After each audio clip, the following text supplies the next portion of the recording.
Just back on? Yes, we are. Okay, so good morning. It's Wednesday, March 1st, 2023.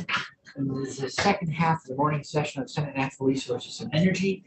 We are continuing our work on S-100, the housing bill. Moving next to our colleagues at the Natural Resources Board. So good morning, Ms. Haskell and Mr. Gill. Thank you for joining us, and thanks for your patience as we had to do a little rescheduling on the fly. Not a worry, and good morning, Chair Bray. Thank you for the opportunity to provide feedback on S-100. I am Sabina Haskell, Chair of the Natural Resources Board, and with me today is Pete Gill, our Executive Director, and behind me is Allison Stone, our General Counsel as well. Last year we were in your committee when you requested that we provide you with the housing data for both the multi-unit projects that required Act 250 permits and those that have been exempted as priority housing projects. We did provide an update of that information, so it now covers 6 years of data. Okay. And I forwarded that to the committee at the end of the day yesterday, but in a few minutes we'll give you a brief overview of where that is and some of the updates. Great. And I think that's, I don't think we have hard copies of that, but we'll follow here, and I believe it's posted to our site. It is, and the very full detailed data is not easy to look at on the screen anyway, so you'll want to blow it up and everything. But first I'd like to talk briefly about Act 250 in housing, since there's a lot of Act 250 in S-100. As a baseline, the NRB receives roughly 400 permit applications a year, and 30% of those are related to housing. Of course, housing falls into several buckets beyond constructing new units, but I just want to make it clear that housing is a significant part of our permitting process. Looking at the data that we've pulled for the past 6 years, only about 1 in 10 of these housing permit applications go to a major hearing, while the rest are approved without hearings. What is the statistic again? 1 in 10 go to a hearing, and as you know, a hearing can be at the request of the commission, the district commission, or it can be requested by neighbors, etc. Right. So as you can see, we have permitted 3,000 units of housing that are comparable to PHPs. That does not include subdivisions, etc. The average time to issue a permit after an application is deemed complete was about 73 days. I know it's not your job, but do you have a sense of how long the average process runs prior to someone having an application? So you're not in charge, the NRB is not responsible for other applications that need to be brought to create a complete application. But do you have a sense of that runway before the clock starts at your shop?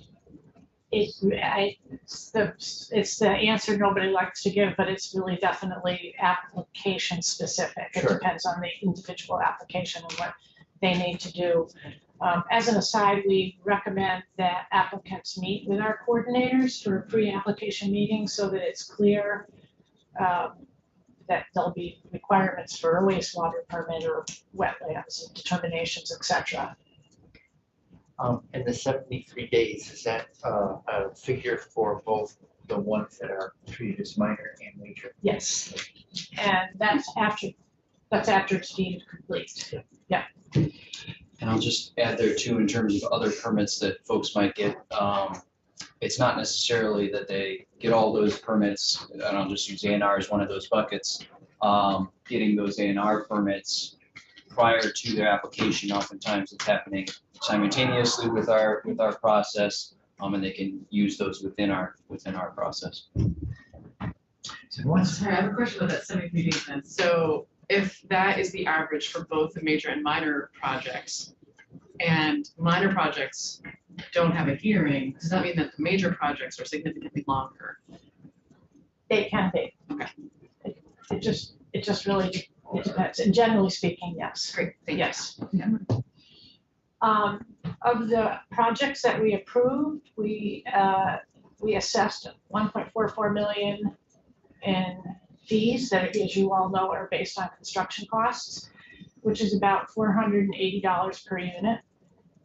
And there is some costs. Some of those fees are also benefit the Agency of Natural Resources. I will say that in the last 6 years of this data, no applications were denied. What's the time period? 2017 to 2022 No denials and all that. for that with housing. That's right. And we've started, even though that, well, I'll get there in a minute. Can I have a quick question? Yeah. Slightly off topic, but 1.44 million, does that leave NRV currently operating in the black or the red? I know that over other years, we needed to do catch-up payments because the fee schedule was inadequate to support the operations. Yep. So our revenues are about 20% general fund and about 80% fees. Last year, we had a very small surplus. I mean, we had $15,000 that was left over, but as to your point, we have had years in the recent past where we've been in a deficit position. And a lot of it does depend on the economy. People want to build when, there's an assessment for the developers of economic circumstances. Okay. Well, I asked because one of our regular concerns in the committee is that when we ask agency to perform tasks that we have to all of us, that we make sure that you have adequate staff and funding to carry it out, because we can't be successful in any policy or program if you're not.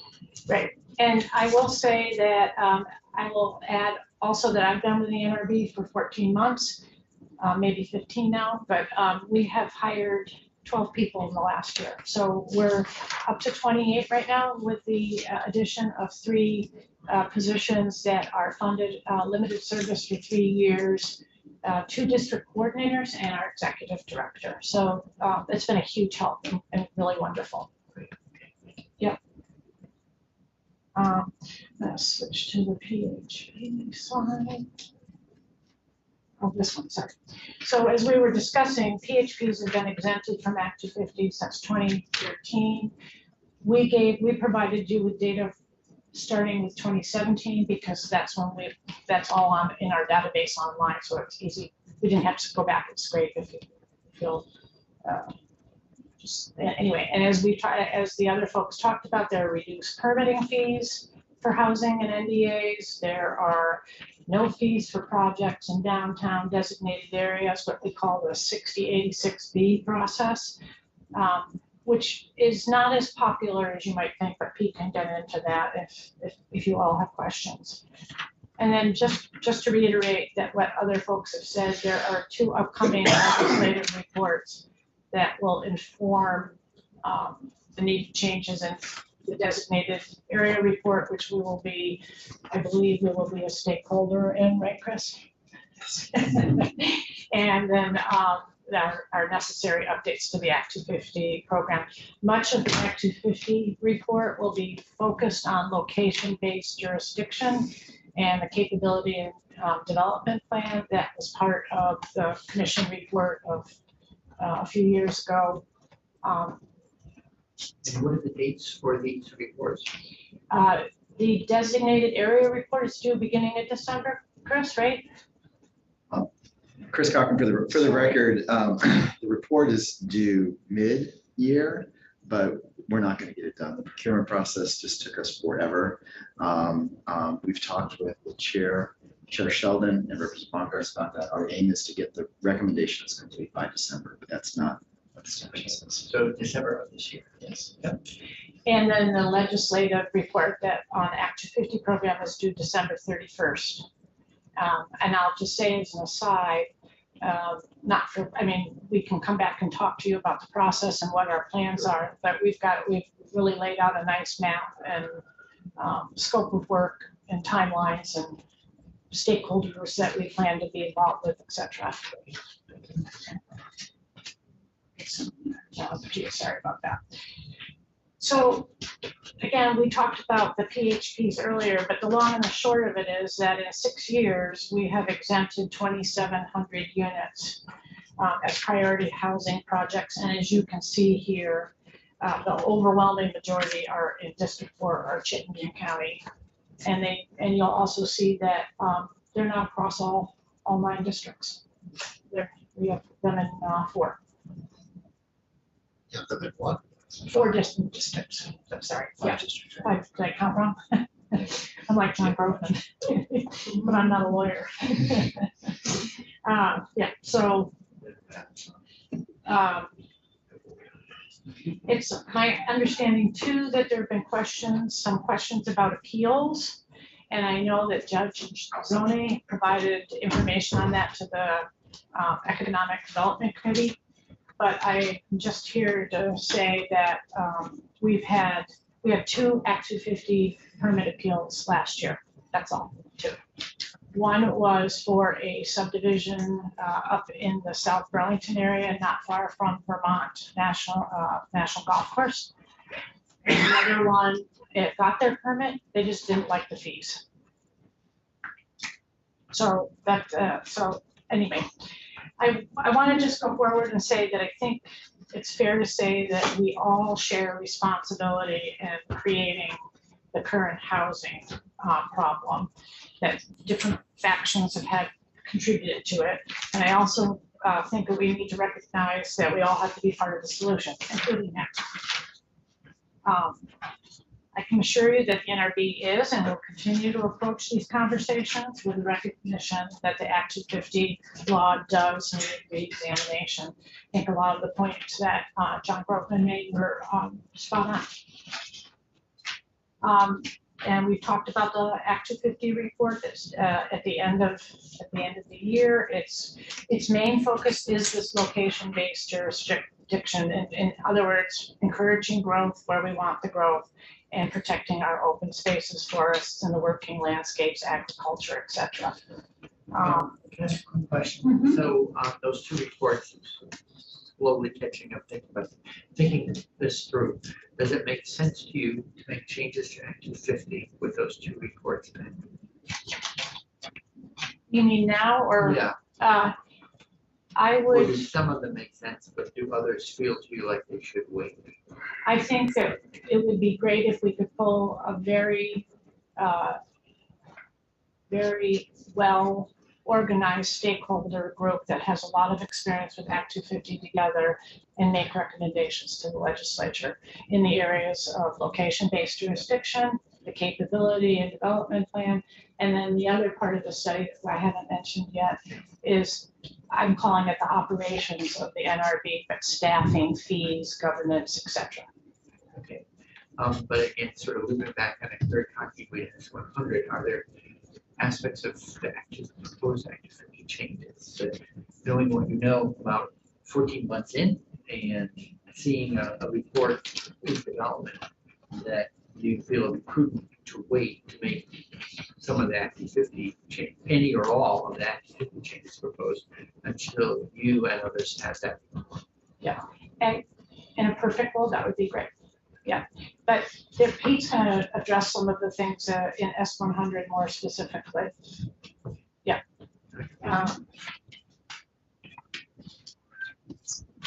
Okay, so I'm sorry. I'm gonna just move on because I've got a little, we often, sometimes we feel defensive at the NRB about Act 250.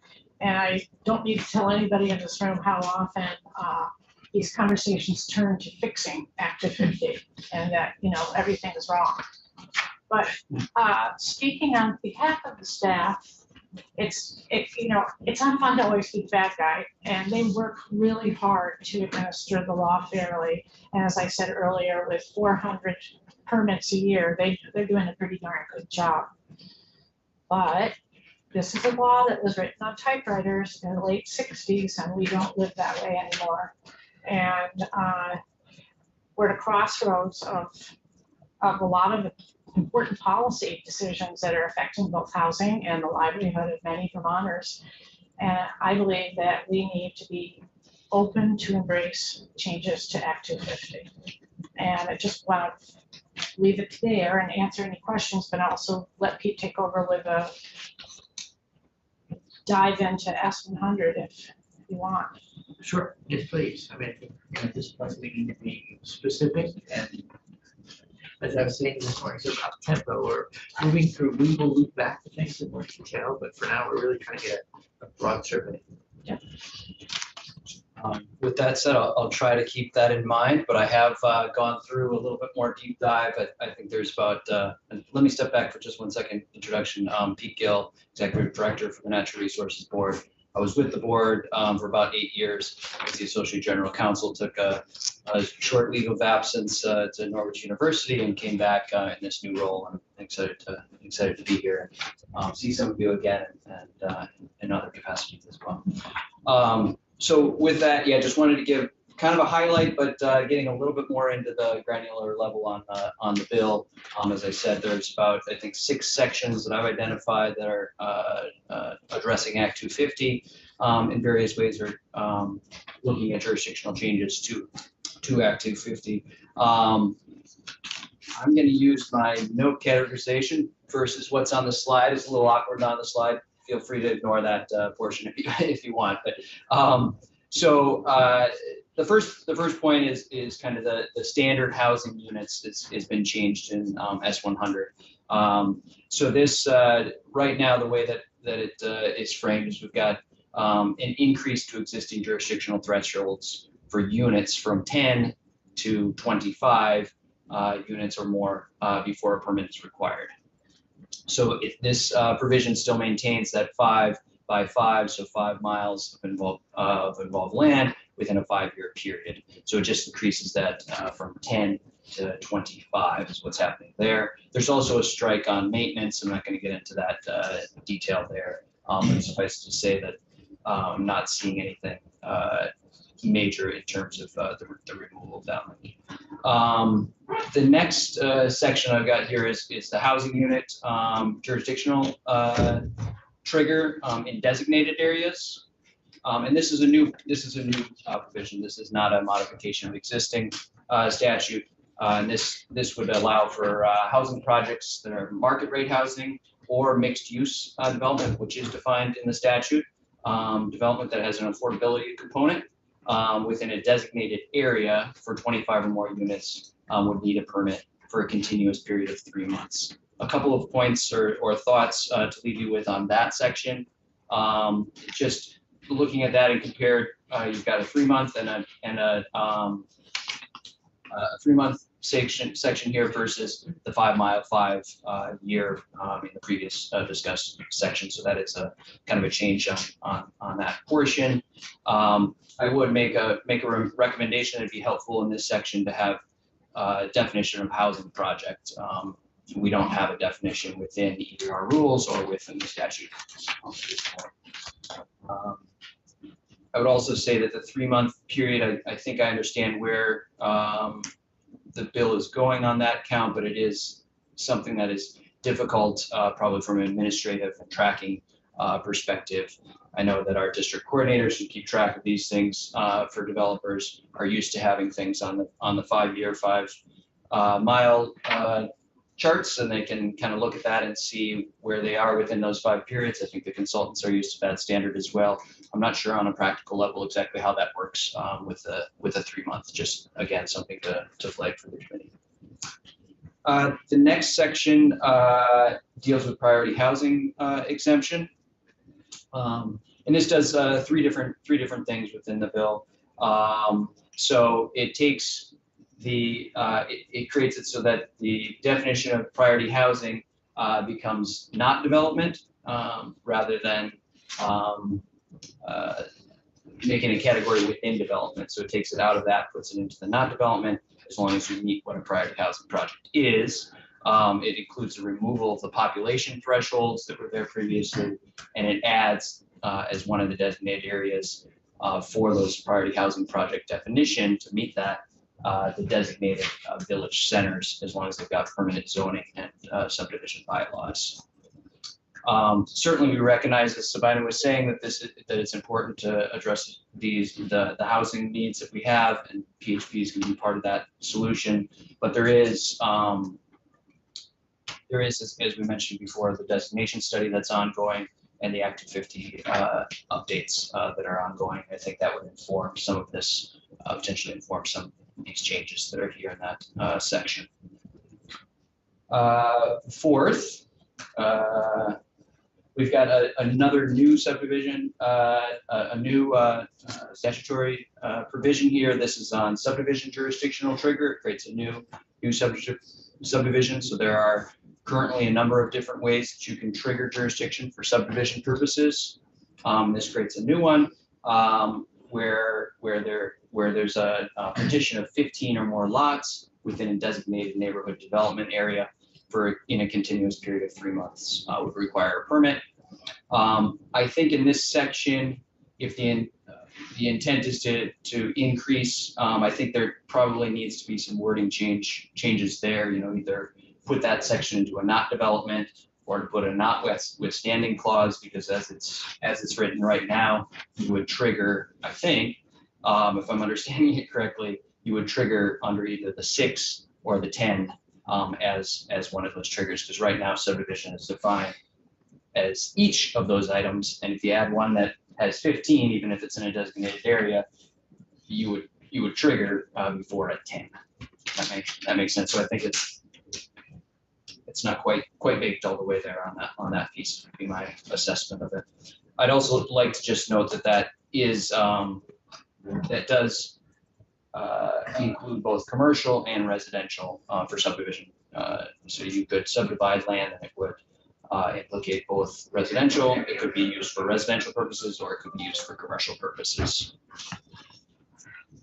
The next section within the bill talks about the removal of amendment jurisdiction for housing units. So that no permit amendment is required for 24 or fewer housing units. And I just want to point out on this one, we may need a clarification of intent on that process. I mean, this allows for new construction on existing project tracks without a permit for housing units. But those existing tracks could be anything. They could be commercial, they could be residential, they could be triggered from a development, or they could be triggered from a subdivision. And maybe some clarity around some of that would be helpful. I'll also note that there's no geographic or temporal limitations, but for the fact that you would be on a permitted track, so that is somewhat geographic.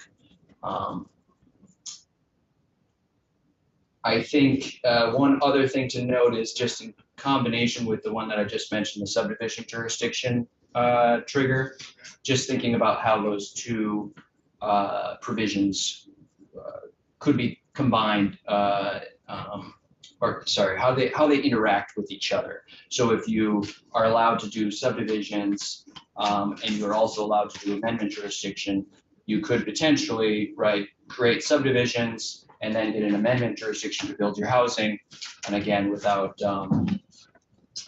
limitations on that portion within a 3-month period, or minimal limitations there. And then the last section was noted earlier. We've got the exempt enhanced designation areas, and I've given a little bit less thought on this. On the details of this section, but what I'll say on this one is that, as I understand it, this sets up sort of a third avenue in Act 250. So we have our kind of a standard Act 250 process. We have a 6086B process. It's kind of like this off ramp for downtown development areas, suburban and development within downtowns, and then this kind of creates this third bucket or category. I think there are some administrative and potentially fiscal limitations or considerations, I should say, that would be needing to have some review on this piece. And I'd also step back for a minute on the 6086B off ramp. That's something that is very rarely rarely used at this point. It is a separate process whereby you don't have a permit, you have findings, and you're exempt from fees because of that. And it's just not used. For Not used the, at all, really. for the areas on the list that you said there, it'd be useful to have language changes or definitions flushed out, stuff like that. If you have language that you could suggest, if you could send that to the committee head, Chakowski, that'd be great. If it's not something yet resolved and you want to flag it as needing further action, maybe that. But if we have one legal memo that helped us know any changes or loose ends that you currently see, that would be really helpful. Happy to provide that. All right. Senator McCormick? We're talking about exemptions. An alternative approach to exemptions, as I see it, is that we could maintain Act 250 jurisdiction, but expedite the process by doing something in the areas that would be exempted instead of an exemption, that they would be subject to be able to apply for an umbrella permit. Not unlike, in fact, let's just say like, why did I say not unlike? Like what we do with industrial parks and planned unit developments. And that the jurisdiction, the municipality could apply for an umbrella permit, say for the downtown.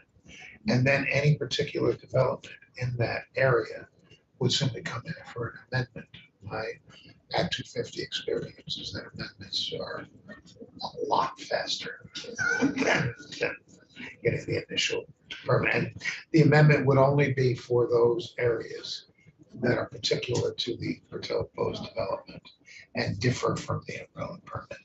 It strikes me that that would speed the process up, but not sacrifice environmental review.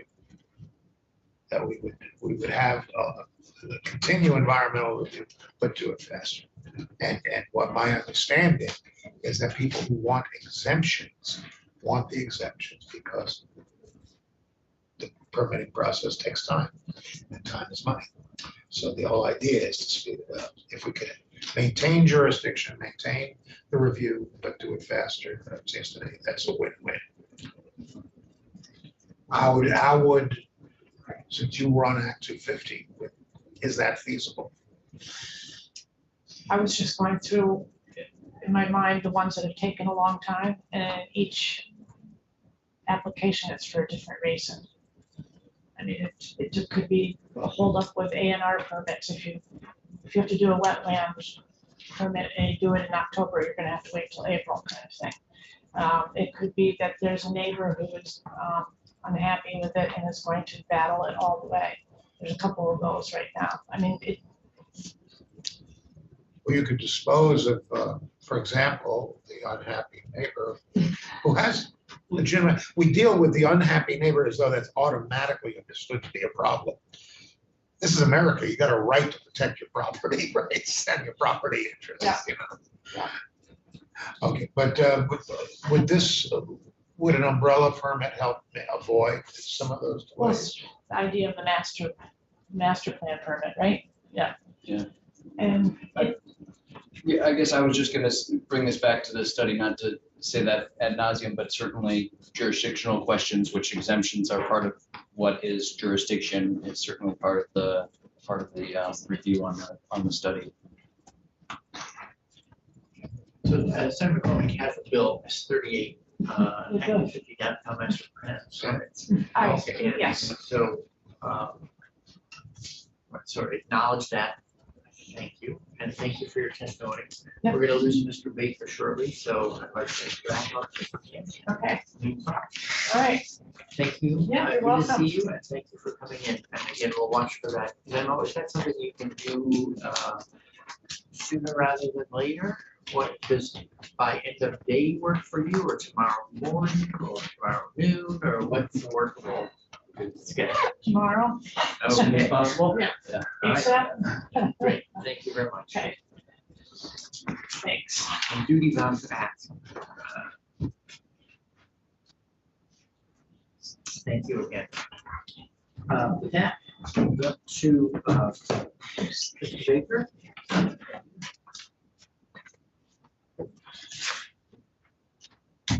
Good morning, and thank you for your back row in person. Yeah, thank you very much. For the record, my name is Charlie Baker.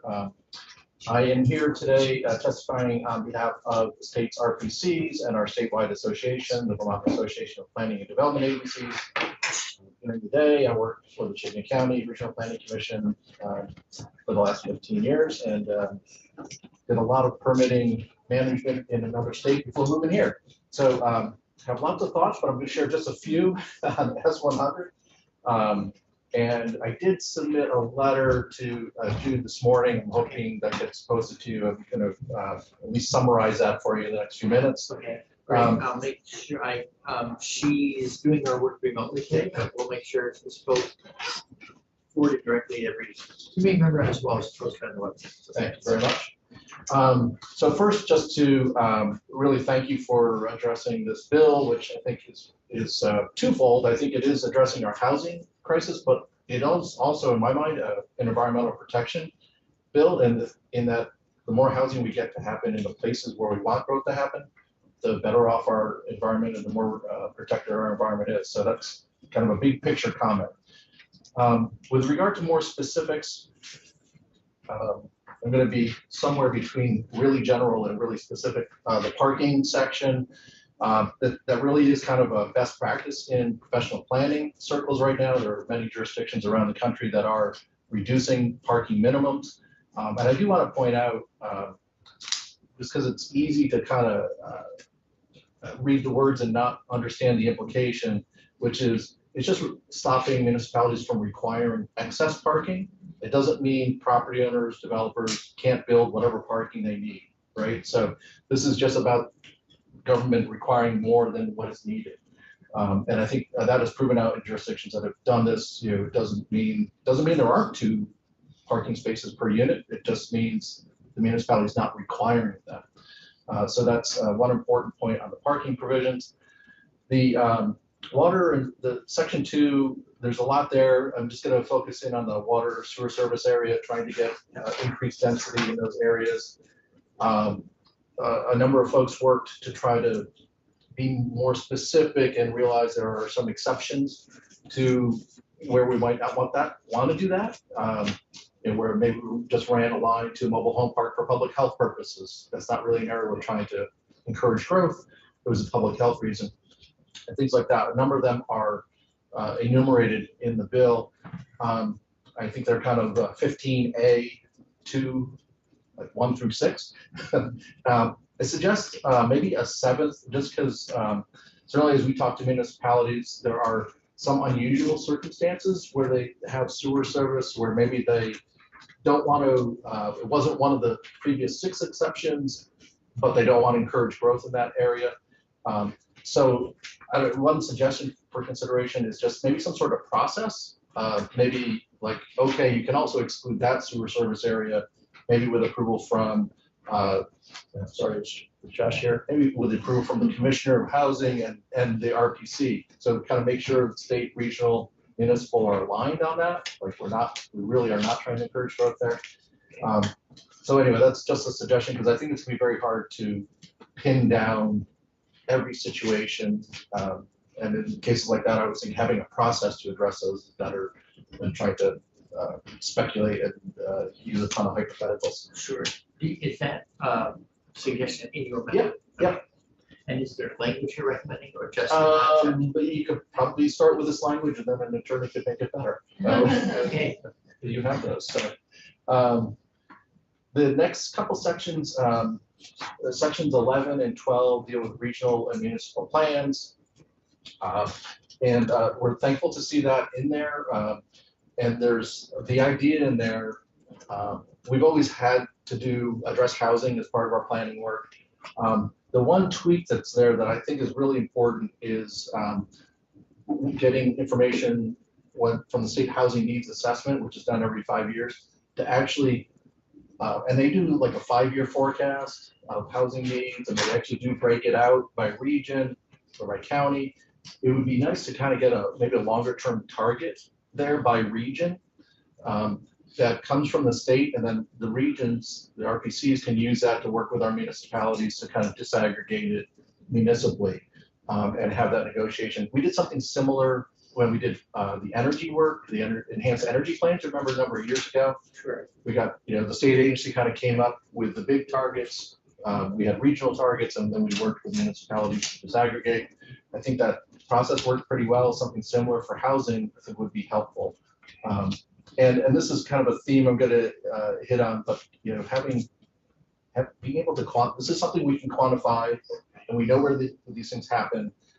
We should do a better job of tracking them and see how we're doing in terms of meeting our goals.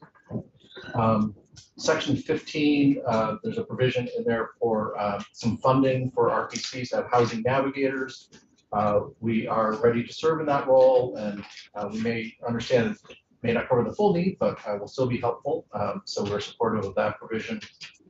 And then the NRB staff just covered, there's a section in section 16 about priority housing projects. Over the last few years, there used to be caps, different size of towns. Most of those were repealed over the last few years. There's still a couple remaining, so you see in section 16. We think it's important to just not have artificial caps imposed on some municipalities, which just seems kind of inequitable, and also oppositional to getting more housing where we say we want more housing in our downtowns and villages. So support removing that cap. And then I don't know how open you are to additional ideas. We have just 2 or 3 additional ideas for your consideration. One is around this data question. And we suggest a little tweak to the statute around grand list reporting requirements.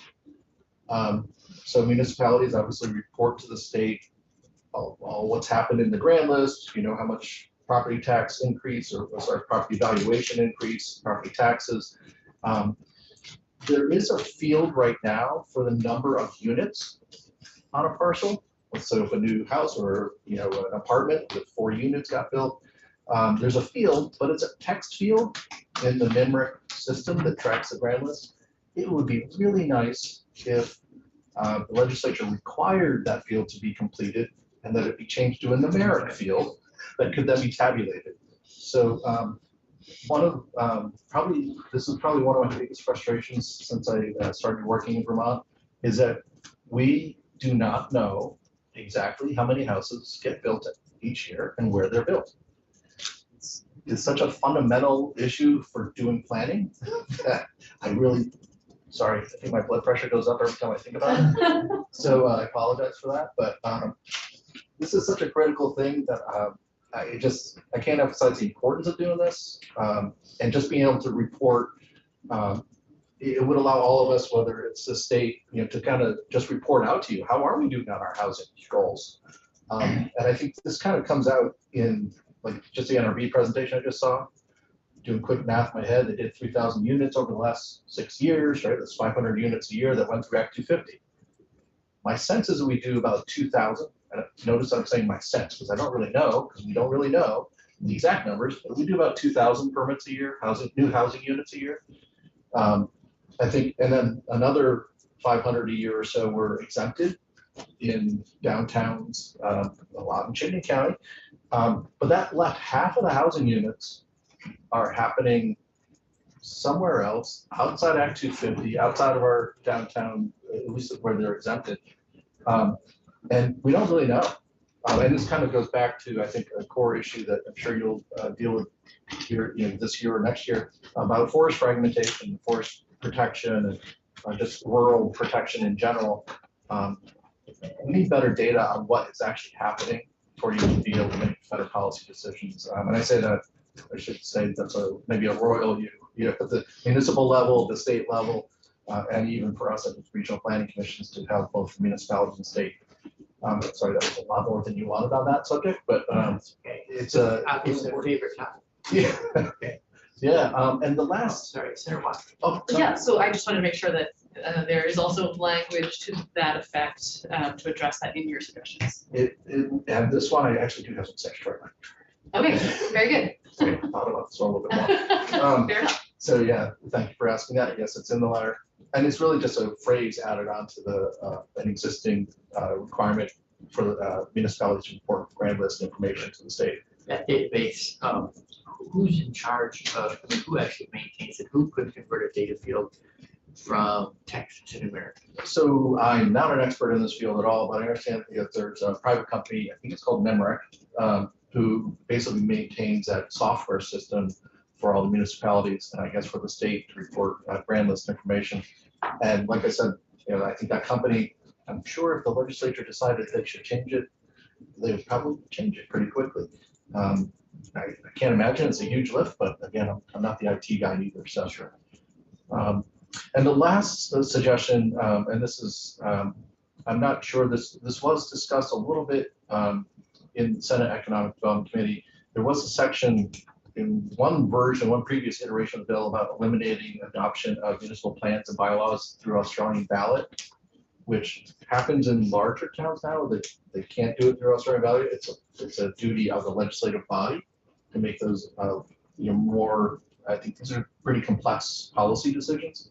So anyway, that's a suggestion to add that just to give a little bit more weight to the planning and zoning work that's happened.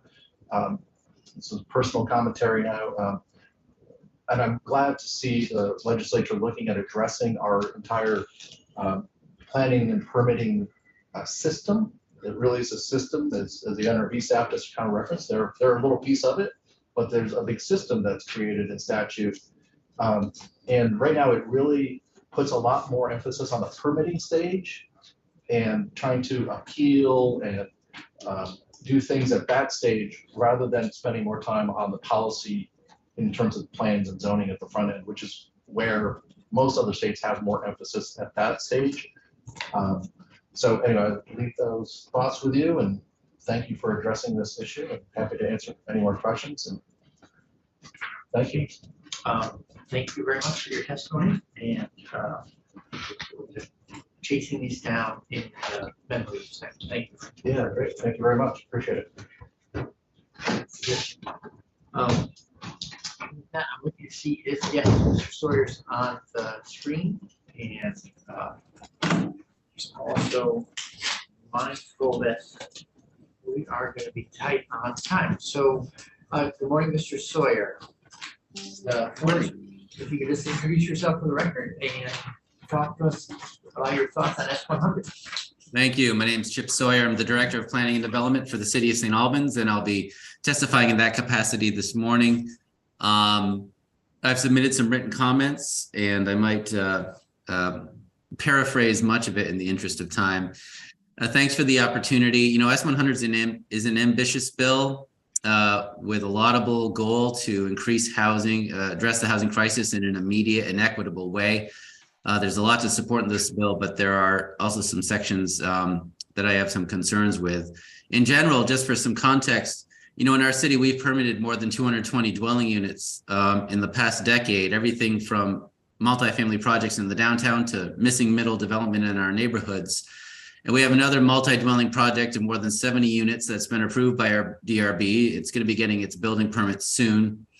And our administration has a goal to build 200 more housing units in the city. And quite frankly, we find that more often we have to get directly involved because of challenges presented by market failures and the barrier between what it costs to build in a historic urban center versus what builders, owners, and tenants can afford. We rarely find that regulation is the issue. And when we find there's a local rule that stands in the way of the housing we want to build, we change our zoning on our own. There are a lot of concerns here with some of the preemptions that are proposed in S100 that would come out of Montpelier and apply across the board to local zoning.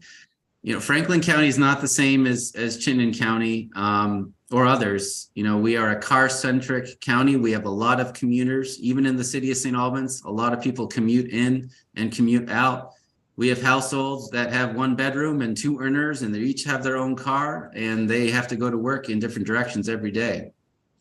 And when the legislature adopts preemptive local land use rules that are paired with municipal water and sewer service areas, please be aware that you are rezoning our entire community, our neighborhoods, our historic homes, everything, not just our downtown. In general, I support the testimony you're about to hear from the Vermont Planners Association, with the key piece about involving local stakeholders and maybe taking a little bit more time to come up with some solutions that will provide an increase in housing in the local context. In general, there's really been, in due respect to my colleagues that I work with on a regular basis that might contradict what I'm about to say, is there has not been a lot of local stakeholder input into what became the initial S100. I certainly value that VLCT was involved. VLCT does a good job of speaking for municipalities, but VLCT did not speak to us about S100. They have a lot of bills that they're trying to track for their member municipalities. The Vermont Planners Association was not officially involved in the creation of S100, and we've been basically doing our best to provide input and to come up with solutions, and sometimes ask for more time in legislative committee rooms. That's really where we've been given this chance to provide this input. And I would say if we're going to wait on like the Act 250 pieces of this bill, then I would respectfully request that we give the same amount of time for further discussion on the local regulation mandates that are on this bill as well.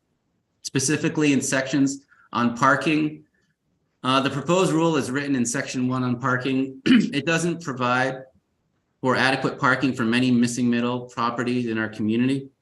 We find that the larger developers of the larger projects know exactly how much parking they need to provide for their market, and they do a good job. The smaller, more incremental developers that are trying to fit something into a small lot in one of our neighborhoods, they may not always provide the parking that's necessary.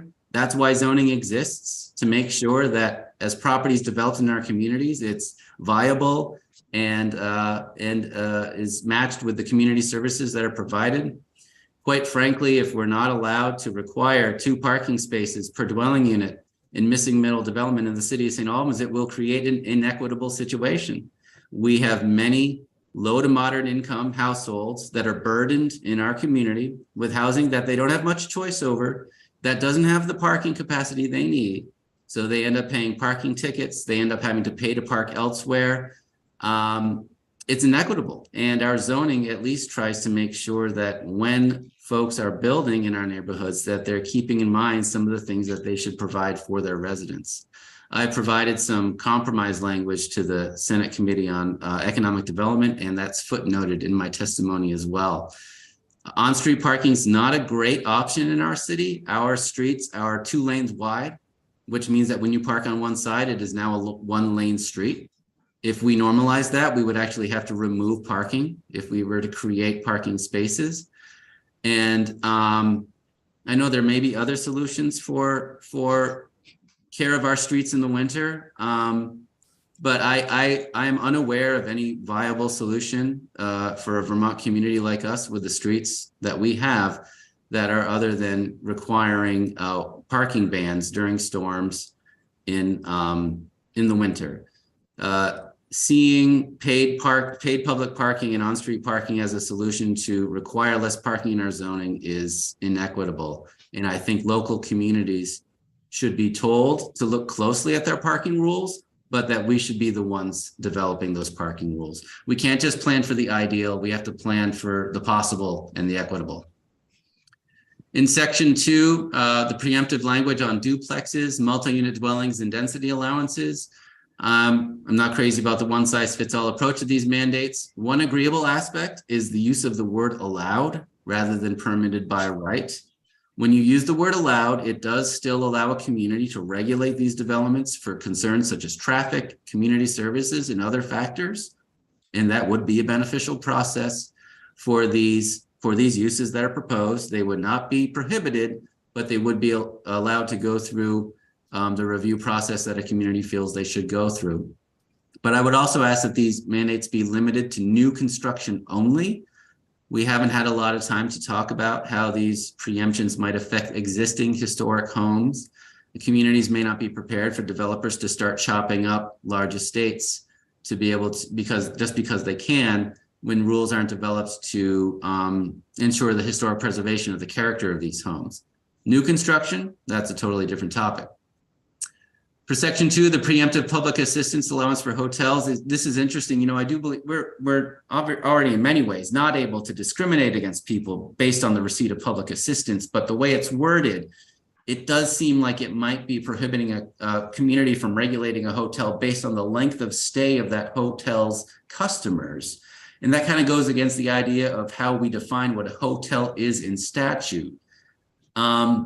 And the word penalize, community is being penalized, prohibited from penalizing hotels might be seen as a way to not allow us to have conversations about hotels, about supporting the extra public safety services that have to be provided when hotels are being used for long-term emergency housing. So I agree people should not be discriminated against based on receipt of public assistance, but I think this section should still be reworded so that communities can regulate hotels as if they're hotels and come up with some of the issues we've heard about in communities that are sort of dealing with trying to keep people safe on these properties and being able to engage with the hotels in that manner. The definition of served by municipal water and sewer infrastructure, Charlie Baker had some great comments on this. Actually, the idea presented in his testimony is a good one. I see this as a potentially ever-growing section of state statute as we try to account for every single local use of water and sewer that might not match the mandates we're trying to attach to water and sewer in S100. I think we need to have a process by which communities decide why they're extending water and sewer and where it's appropriate to have the higher density goals that are in S100. So it should probably be inverted in terms of how we deal with this. It should come from the ground up. Section 2, the rules on additional floors and 40% density for mixed use affordable housing developments. I think this needs some wordsmithing in terms of administration. It's really unclear if this preemption would only be allowed to allocate the 40% bonus dwelling units on the floors that are above where you're allowed to build. It seems like this section could vex developers and zoning administrators in practice. Does the development not get the 40% bonus if it doesn't build the bonus floor? The answer may be yes, and that's fine, but I think the language needs to be more direct on that. But in general, I'm not crazy about this section. I think there are reasons why municipalities have height limits, and a 40% bonus is quite a bonus. Typically, value-driven bonuses in zoning are somewhere around the 25% mark. That's just my experience. 40% is a lot. Section 5, reporting bylaw amendments to the DHCD. I don't have any major opposition to this. I do think the language about providing information on the municipal application of subchapters 7, 9, and 10 of Chapter 117 is a little problematic. Those subchapters are huge. I'm not quite sure what specifically the language wants municipalities to be saying that's pertinent to these subchapters. I'm sure that could be worked out in rulemaking as well, but that sentence just has broad implications for what a municipality would have to submit because it's amending its zoning, maybe to create more housing, for instance. Section 6, removing the 10-person appeal avenue. I understand some people have concerns about this in terms of due process. I'm not opposed to this though. If the 10-person appeal avenue it continues to be allowed, maybe it does need to be focused a little bit more on who and why the appeal should occur. Section 7 and 8, provisions for administrative subdivision review. I'm supportive of those changes. Section 11, the housing targets and regional planning. You know, I think every time we had this discussion with S237 a couple years ago as well, it seems like every time the state wants to entertain the idea of changing the zoning rules across the board, the municipalities feel like we never knew which goalposts we were supposed to be kicking for in the first place. We would have liked to have been given a chance to adjust our rules on our own to meet some targets. So I'm intrigued with the idea of having targets that municipalities that are set through a public process where we're allowed to be stakeholders and we agree with the numbers and we go about seeing if we can make it happen. And some of the ideas that Charlie Baker just had about a lack of data are very pertinent here, and I agree with those wholeheartedly. Section 12, municipal plan housing element. I'm supportive of the language, although that last piece about the effect of short-term rentals, in many ways, it's an unfunded mandate for communities to track short-term rentals. So I think that needs to be taken into account. Not every community is doing that, and we don't know how exactly to do it, and it would be a data and cost burden, so that should be taken into account. Wait, Thank you, Mr. Chair. Just a question on that piece. Do you think this is a program that, let's say, a rental registry would possibly be able to address if it was on a statewide level? Yes, you know, it is a lot. So I think we need our own data, and whether it's collected at the local level, the regional level, or the state level, I think it just needs some resources attached to it to allow us to be able to collect it and compile it. So, you know, I academically, I think we should know where all the short-term rentals are. I think we should know how many housing units are built every year. I think we should know all of these things. When it appears in language, my concern is that the resources are put toward it to make it actually happen. Yep. Thank you. I hope that answers your question. Yes and no. okay. Onward.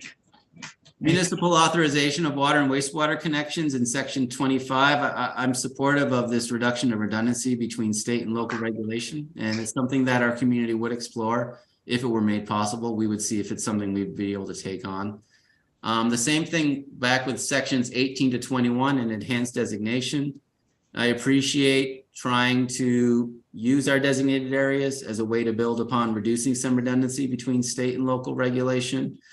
The devil will be in the details here. You know, its success will depend upon how the NRB sets it up, what those model bylaws look like. And I think there's got to be a recognition in the state's land use goals about development being in compact centers surrounded by working landscape. When we regulate the development in those compact centers, we probably shouldn't be forced to regulate every single thing that's in Act 250. It's an urban environment. You know, we probably shouldn't be looking at the ag soils, for instance. So the burden of this enhanced designation, carrying it out on the local level would be, and how it's developed would be key to its success. And I'm not so sure all of that could be solved with S100. I think that's really going to be a matter of how the NRB picks it up and takes it if it is allowed in legislation. You know, I don't have any specific comments on all the sections about new programs and appropriations, just two comments. One is I would hope there'd be more funding available for housing for residents at 80 to 120% of the median housing income. Maybe that's workforce housing. I think that's what we consider workforce housing. We have a lot of households that make too much money to qualify for the units that are at 80% or less than the median housing income, but they don't make enough money to buy market rate housing. In our community's mix of 80% or less is getting pretty good. We need more 80 to 120%. And also the city of St. Albans has been a direct development partner on a lot of transformative projects in the city. And so I'd like municipalities to be considered as eligible recipients of many of these funding programs as well. You know, if we were able to take the lead, get the funding, lead a project, you know, we can build more housing. We've shown that we can do that. So I appreciate this opportunity. I welcome any questions or comments or future opportunities to provide input. Thanks. And thank you. You have submitted your testimony electronically as well? Okay. Yes. Great. So our community assistant is remote, so it's hard for me to know what's in the bin or not. But we'll make sure that every community member has a copy as well as it's posted. It's on the website. Everything this morning is on the website. I figure you're always a step ahead of us here. Thank you. And with that, thanks very much, Mr. Sawyer. Good to see Thank you. Going to move to Mr. Reinhagen. And is he, there you are.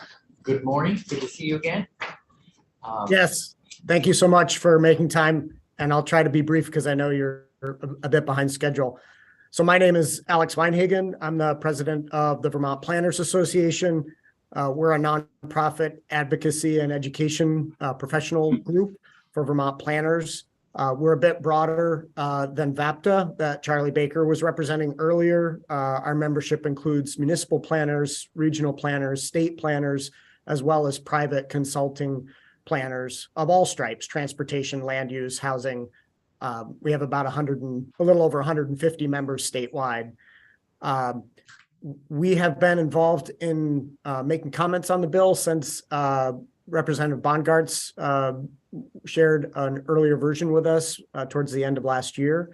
And I've submitted written comments, which Judith was good enough to put up on the website. So rather than walk through all of them, because I'm sure that'll take too long, and you can all read, I'm just going to focus on one or two specific topics. So first and foremost, VPA is very supportive of this bill. I think it's an important bill. And as Chip mentioned, it's fairly ambitious, and that ambition is needed right now. The housing crisis is real. And all of us in the planning community are aware of that and working as hard as we can to address it. And I think the bill does some really good things. With that said, we do have a few suggestions and some concerns. And parking, as Chip mentioned, was one of them. And I think that in the interest of moving this bill along, VPA would very much recommend pulling anything that would be controversial from the bill and establishing a commission or stakeholder group to come back in 2024 with more substantive changes that could be truly impactful, in the same way that I imagine some of the Act 250 provisions may end up being discussed more fully in 2024. However, if this bill is going to move forward and parking restrictions on what municipalities can require are going to be part of it, a simple change would be to eliminate the arbitrary number that's currently in the bill, which says that municipalities cannot require more than 1 parking space per dwelling unit or 1.5 parking spaces in certain circumstances.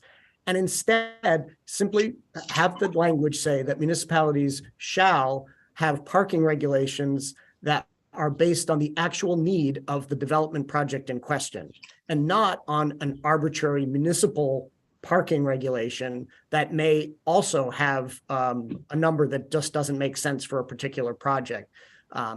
Historically, many communities adopted zoning with parking tables that simply said this many parking spaces per dwelling unit, this many parking spaces per square foot of retail, so on and so forth.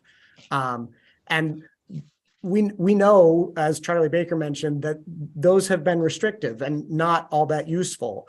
But there is a nexus between a specific development and the parking need that it presents. And the best place to address that is during the local municipal review process, when the developer can explain what's necessary and a local development review board can assess whether that's accurate or not.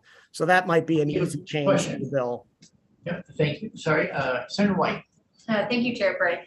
So this is a section of the bill that I feel we do need to keep in the 1.5 for parking spaces in certain circumstances. And I appreciate your reflection on it being arbitrary and wanting to have it be needs-based. I'm wondering if you could talk a little bit about why then a local review process would not just still make it as stringent, that they would limit parking, or they would require more parking. Like, I guess I don't understand how that would address the issue of requirements that developers are experiencing with parking now. So the way it will address it is because, at least in the community where I work, in my day job, I'm the director of planning and zoning for the town of Heinsberg. I've been here for about 20 years. And I've watched my own development review board in the past look to a development and look at our zoning regulations and say, we are required to force you to build this much parking, because that's what our regulations say. We've changed our regulations in Heinsberg to be a need-based system, and so it becomes more of a conversation with the developer. We've had a number of developments come in and indicate what their needs are and show similar developments where those needs have been realized. And our review board has been more than happy to adjust the parking requirements to be based on what the need actually is. So I think, to answer your question, it's not that development review boards are necessarily the bad guys here. I think that old zoning regulations are the bad guys here. And what state statute can do is essentially invalidate old zoning regulations that have arbitrary parking standards and instead say, you must consider the need, not just your table and your zoning. Okay, and I think what I'm really happy to hear that's happening at Heinsberg is that is working out. But what so I guess I'd like to understand more of the concern there, but since we're on a tight timeline, I'll hold my question. Thank you. Back to you, Mr. Weingarten. So the only other item I want to bring to your attention is section 2 of the bill dealing with density bonuses and the requirement for municipalities to allow 4 dwelling units per acre within municipal water and sewer service areas. VPA feels strongly that this needs more work, and that we would be happy, as I think the rest of the planning community, the entire planning community, would be happy to work on this and bring something back in 2024 that A, is more workable, and B, would potentially be more impactful. There, as was explained earlier by Charlie, a section to this bill was added when it was discussed in the Economic Development and Housing Committee to try to anticipate all of the permutations where a municipal water and sewer service area doesn't actually want or need to have a higher residential density, where it's just not good policy, actually. And while I respect the work that was done to try to anticipate all those needs, I think that it would be better if we could work on this longer and come up with a solution that is more effective and not have to be coming back to this every other year to add another section because community A or community B didn't quite fit the mold properly. The example I would love to give you is my community in Heinsberg. And so in the last page of my testimony on the website, you'll find a map of Heinsberg's water and sewer service area. In that map, you'll see that we have defined our village growth area. It's a black dotted line that indicates where we are planning for intensive, higher density mixed use development with residential densities of 4 to 8 units per acre. But you'll see that our water and sewer service area extends beyond that. We didn't extend that 5 years ago or 10 years ago. That's a historical artifact of when the service area and the lines were run, long before Vermont and Heinsberg adopted smart growth planning. So there is a portion of our water and sewer service area that is well outside of our village growth area, is not served by transit, does not have any pedestrian amenities, even though we are struggling to try to afford to add them, and is not an area that in our community we feel is appropriate for a density of 4 dwelling units per acre. It's currently zoned for 1 dwelling unit per acre. So in addition to it not being an appropriate spot for that level of residential density, Heinsberg, like a lot of smaller communities, has a water and sewer system that is constrained. We have very limited capacity, and it's really important for us to leverage that capacity in the area that we have planned for growth. That's consistent with state policy. It's also consistent with our local town plan and the regional plan. And what I can tell you is that we've been successful in Heinsberg in attracting larger developments and affordable and senior developments within our growth area because we have access to that very limited water and sewer capacity. If the state mandates that we allow higher residential density outside of that area, it has the potential to siphon away the capacity that we need for the projects that will actually address the housing crisis. And so it's important to understand that by using a municipal water and sewer service area as a surrogate for smart growth planning, it works in some communities, but it doesn't work in all of them. And that's why it's flawed and why more work is needed on this section. I would say that if this is going to stay in the bill and VPA's recommendation to pull this and do more work on it for 2024, that Charlie's recommendation is a reasonable one, to allow municipalities to suggest other exclusion areas and have them be approved by the RPC and the commissioner. But it's a little bigger than that. And as Chip mentioned, it's unfortunate that we have to sort of potentially go to the well every time to get exclusions or exceptions made to this rule. I would also say that the density bonus for 40%, as Chip mentioned, is relatively high. I'm frankly, as a planner, I think bonuses for affordable housing should be high. But I think how you calculate those and what that 40% is based on is not clarified in the bill. In Heinsberg, we have a base density, and then we have our own density bonus system where projects that accomplish public goods, like smaller dwelling unit sizes, like affordable units, can get additional density bonuses. Whether that 40% would be based on what our base density is, what our maximum density is, that's not clear, and that's somewhat technical.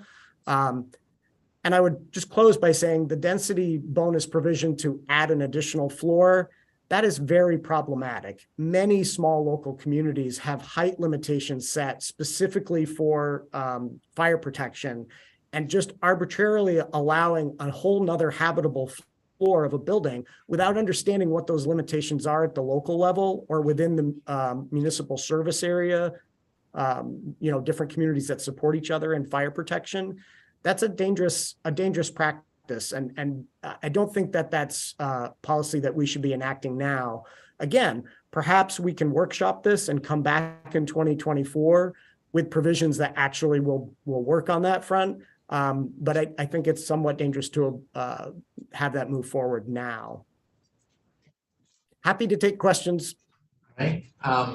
I think for now, since we are doing sort of a survey of the planning landscape and other interested parties, we'll hold on questions, but we have your written testimony and we know how to follow up. Thanks for your testimony now and in years past.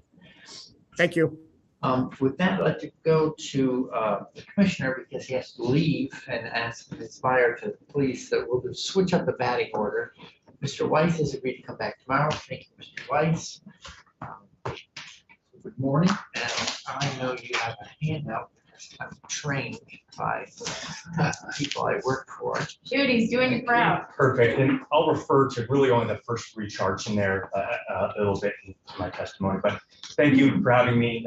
Director Josh Hanford, Commissioner, Housing and Community Development. Since I don't get a chance to testify much here and some new faces to me, I just wanted to give you just a quick background and how I got to this place. My whole career has been in public service. I was in the military, was in the AmeriCorps and the military at the same time. And my work first started in natural resources, actually. And when I first moved to Vermont in 1999, I actually worked on several natural resource projects with Chair Amy Sheldon on the House side. We started the White River Partnership with funding from Senator Leahy, involved in riparian buffers and fluvial erosion and water quality testing and all those sort of things. Was involved in the agritourism effort with Congressman Bernie Sanders started, implemented that, as well as Yankee Forest Safety Network. So my career started in the natural resources, and what I sort of experienced over time being in Vermont is that really felt that over time Vermont was doing a much better job of preserving, protecting, and thinking about its natural resources than really maybe the human habitat needs. And my experiences in housing are sort of grounded in the fact of experiences that I've seen personally and others, and struggles for housing. And they go back to when one of my first memories is 3 years old, waking up in the kitchen, because I didn't have a bedroom and slept in the kitchen. My mom had me very young, and we were, quite housing insecure for a number of years. But fast forward to living in a cold mobile home, having a home foreclosed on the family before I went off to college, and then trying to move to Vermont 20 years ago, needing to commute for 3 hours each way to take a job here, and not finding any apartments, basically a non-existent apartment.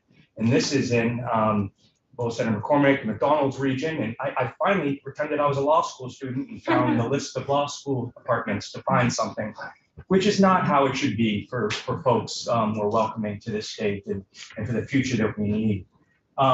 So, I take those experiences and ask you to look at this bill in a holistic way, high level. I know you've heard from lots of witnesses about different technical aspects, and you can tweak this, you can tweak that.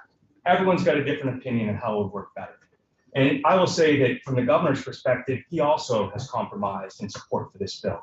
There's many things in here that the governor had to understand where folks were coming at, and take some compromise and disagreement with some members of party and local planners and so forth as well, for the greater public good. I mean, government has to play a role here. We're in a deep housing crisis that has been building for 4 decades. And it's going to take all of these pieces in the bill to make a difference. I think to myself, we're at this inflection point in history. And which side of history are we going to be on in Vermont? Are we going to make room and welcome the new folks that need to move here?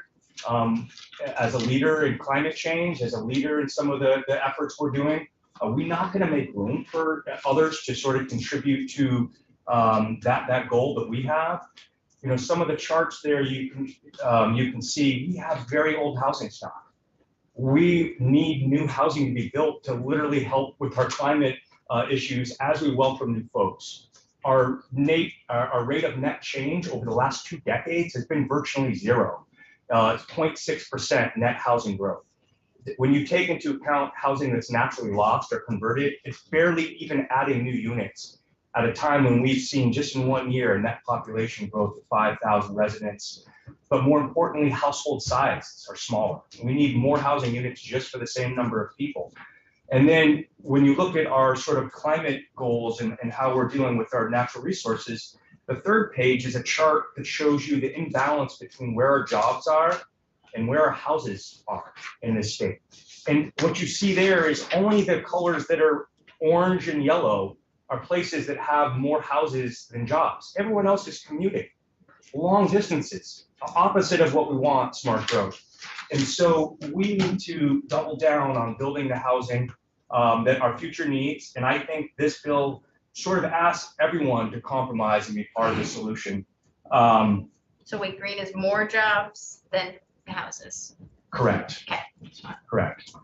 There's only a few communities in there that have more housing units than jobs. And so that means everyone else is commuting. So green is bad. Well, if you like people not commuting long distances for work, we need to allow them to build more housing. And there's a demand across every sector. And what I heard a lot of testimony in Senate Economic Development, Housing, General Affairs, that this imbalance, the Vermont has a space for you if you're wealthy and can afford market rate housing, can afford 10, 20 acres and have a home built, you can still get that done. There's nothing in this bill that's going to change that. But what isn't happening is 5 units in an infill location. We heard from developers that were bouncing around, creating an 8-unit apartment in a burnt out general store on Main Street in Fairleigh. The lot across the street was also vacant. They proposed a 5 to 6 unit building there, but triggered Act 250 at 10, moved 6 miles down the road to Bradford. They're going to do it there instead. We have these disincentives that are actually, I think, counter to our smart growth housing goals of folks bouncing around, trying to meet the need. And we provide some targeted exemptions here and there, but this bill does a lot more to enable the housing we need. Compromising, asking everyone to compromise, the locals, the state, and providing some new incentives to help encourage that housing. And so, I'm here really just to really ask you to think deeper about this issue, not get stuck in the technical, because everyone will have a different opinion of how one of these could be better. And we don't have time to wait for another study, another opinion on this. It's been many, many studies, and the housing needs are growing by the day. We knew 8 years ago we needed close to 6,000 new units of housing to meet the current demand back then. We see this only increasing day by day. And we talk about human rights, we talk about the need. Well, housing is a human right. The United Nations has declared a housing human right is an emergency. And I feel that our neighbors around us have stepped up more than us already. Maine, Massachusetts, New Hampshire have all passed similar sort of regulations to sort of thrust communities into allowing more housing to be built, and the state taking a larger role there. California waived some of their strict environmental rules because they have a massive housing crisis with over 100,000 people sleeping on the streets, homelessness. There is a national crisis upon us of not allowing us to build the housing we need for our citizens. And Vermont is in a desperate place when you look at our second or first oldest demographic, our oldest housing stock demographic, our least racially diverse. We're in a place that our future and the outcomes, we spend so much time and money in this building, whether they be education, healthcare, community, public service, they all don't work if people don't have a safe, affordable place to sleep. And we've become, in many across the state, a place that doesn't have it for so many. So I open to questions, but I'm really here more to talk at the high level and ask to compromise with everyone else that has really made a good faith effort here to compromise on what's needed. Thank you, Chair Bray. So I have a bigger question, and that seems to be kind of what you're focusing on, which is a concern that has percolated for me over the last few years, and it sounds like we have a similar lived experience, which is I'm very nervous that the changes we're making and with this bill are going to congregate our lowest income Vermonters in our downtowns while allowing the continued build out of our rural parts of the state for our wealthiest few. And I want to know if you feel that we are at risk of doing that with some of the programs that are in this bill or the policy changes in this bill. I think this bill helps correct that in a way that currently it's unchecked. One, you heard some disagreement about the sewer areas, water, sewer, public investment. There may be some that are absolutely not appropriate for more density, but there are plenty that we should use that public investment and allow 4 units per acre as this bill compromised down. Otherwise, we're just going to have one large home. Instead of taking 4 miles to add 40 units, we've now added 16 miles to add 40 units. In fact, I would argue the system we have now does about as much to encourage rural sprawl as you possibly could do in the state. If you were to look at trying to manage large properties and not allow for the deep density and investment that we need in areas. The other piece of this bill to allow duplex by right in order to a single family home, that's a property rights issue. I think, own my home, I've paid my property taxes, I should be able to convert that into 2 homes and serve twice as many people with the same driveway, the same internet, the same road, the same commute to work. I think this bill has many examples of how it allows for the development of housing and not just restricts it to designated downtowns, designated growth areas. Yes, we're giving incentives for those areas, we're giving greater exemption, but it opens up the spigot just a touch in those other areas as many on the Senate ED housing were concerned of only have an option for lower income people to live in dense urban environments. This bill opens the door for some more housing development in not just those locations, also for the pure fact that our designated areas, all 6 of them combined, only represent 0.3% of our total area. A lot of those leave out the fact that there are already infrastructure developed areas outside of those that people are building affordable housing. CHT is building one on Shelburne Road in Shelburne in a parking lot and has $170,000 Act 250 permit fee for no value. It's already got sewer and water. It's a parking lot. Those have real consequences when people are trying to build housing in areas that already see traffic and are infrastructure. If these areas are very small because they meet certain statutory intent, and the board is very careful about not expanding those areas. There's many more areas around those that have the infrastructure and the smart growth principles, I would argue, to reinvest more in. Otherwise, you're leapfrogging those areas, and someone's needing 10 or 20 acres to add on-site sewer and water, further making driveways up the hills. I think that so much of this bill, if you step back and look at the big picture, what it's trying to do is address our housing needs, as many smart growth principles as possible, but recognizing you can't just shove everyone into a few square miles of the state and say, oh, housing problem solved.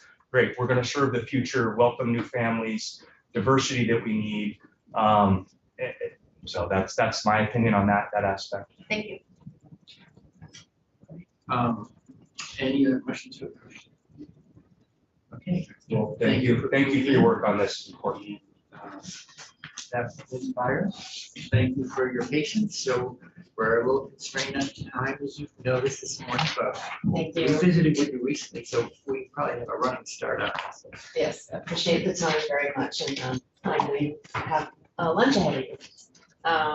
I want to echo Commissioner Hanford's emphasis about that this housing bill is essential at this point in time. It's just as much, you know this in this committee, there is a role for state government to ensure that we have clean air and clean water. There is a role to ensure that we have decent and affordable housing for Vermonters. I'd like to talk about two aspects of the housing bill today, and I am not a planner, I'm a real estate developer. That's what I do. I try to get housing built, so I bring that perspective when I look at this legislation. I'd like to talk about density for land on town water and sewer and parking, and then just spend a very small amount of time on the Act 250 provisions. So land connected to town water and sewer should be considered a precious resource of the community. Just like we conserve our farmland, the way that we look at using land in our communities that is connected to water and sewer should be considered at the same level, because it's a finite resource. And the only way we are going to build our way out of this housing crisis is to get density on land that's connected to town water and sewer. The committee bill recognizes this by saying you can do duplexes by right, you can do quadplexes by right, where there's town water and sewer, and you can get up to 4 units per acre. If I have one complaint about this bill, I think 4 units per acre is not enough density where there's town water and sewer. I think some folks are no doubt offended by this requirement. Why should state government mandate density? It's back to what I said before, because we at a state level need to make sure that all Vermonters have safe, decent, and affordable homes. And density is the key to getting more homes built. But the flip side of the question is, why do we continue to consume so much land and infrastructure for single-family homes, to the exclusion of housing with more density? And I get emotional about this.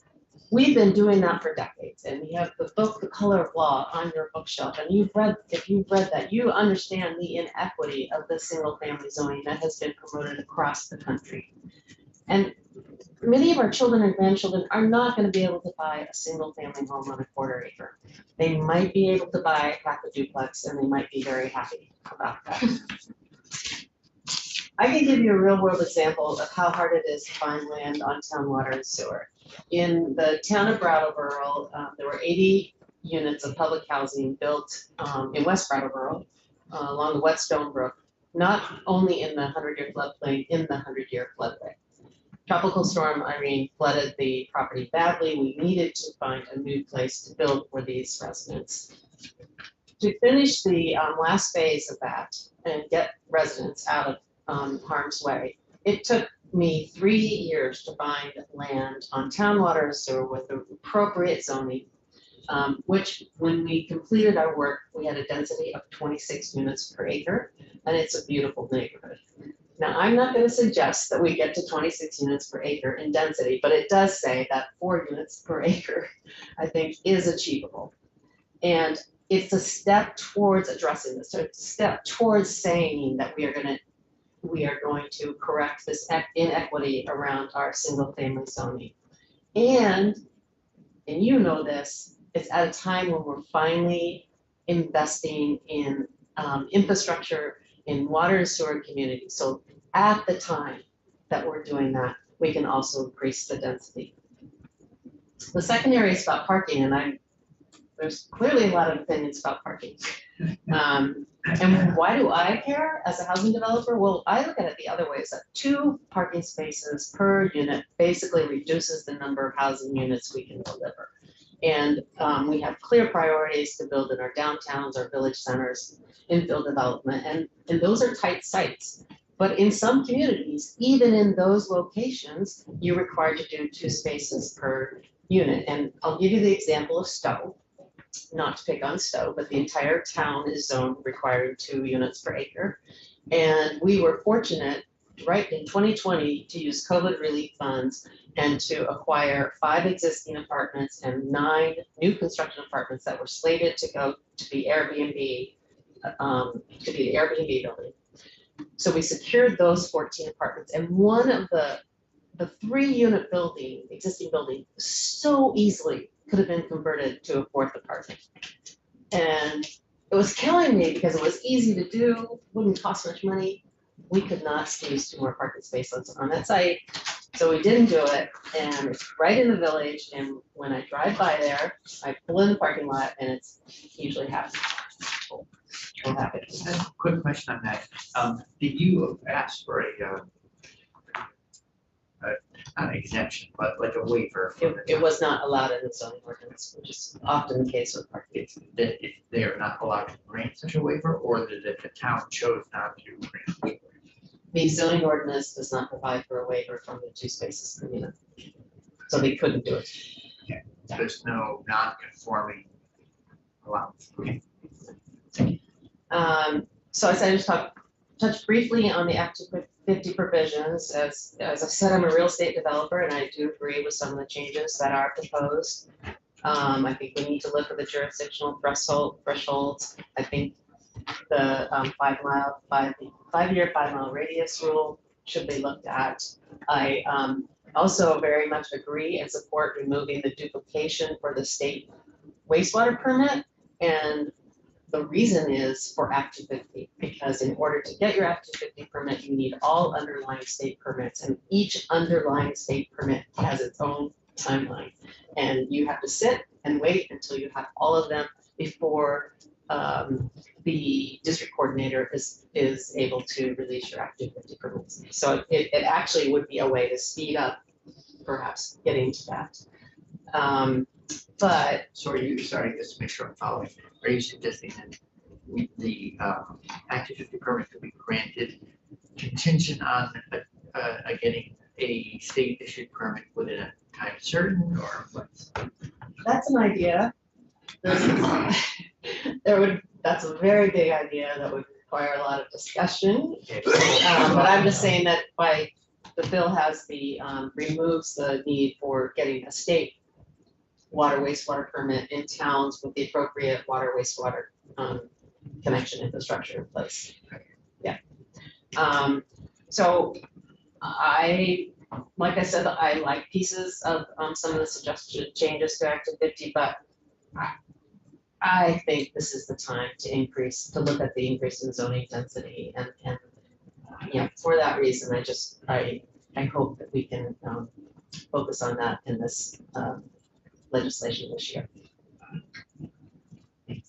You would like a bonus for timeliness. This would be like free admission to this committee for the rest of the session. You got 2 minutes left. Right, any committee questions? Ms. Meyer?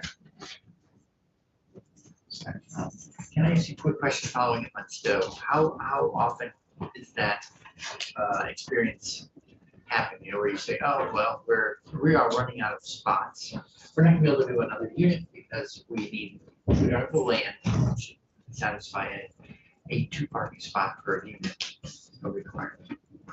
How often does it happen? I mean, it's like Stowe, kind of a outlier, but it's a troubling story, Yeah. or it's just common, that kind of thing for you. I mean, every town zoning ordinance is different. Yeah. I will say that it is, just the 2 spaces in our, rental housing developments, I would say it's almost never needed to have 2 spaces per unit. And again, I mean, there's so many things that follow that. It's so hard to, in a site plan, you gotta take care of parking, and more parking is more impervious surface, which means stormwater infrastructure, so. Requiring excess parking has many ripple effects. Sure. The last question I have is evaporated, so I think I'm done. Any other committee questions? All right, so thank you very much. And Mr. Weiss will see you tomorrow, or June will follow up with you on the schedule, and I'll confirm. And thanks for your willingness to go forward. It was very tight today. Appreciate everyone in the committee working along at a clip to help us get through a lot of witnesses. That's what I think. We're going to need time for reflection, and we're going to need time, which we will have, and time to think through where we need more testimony. But with that, we are finished.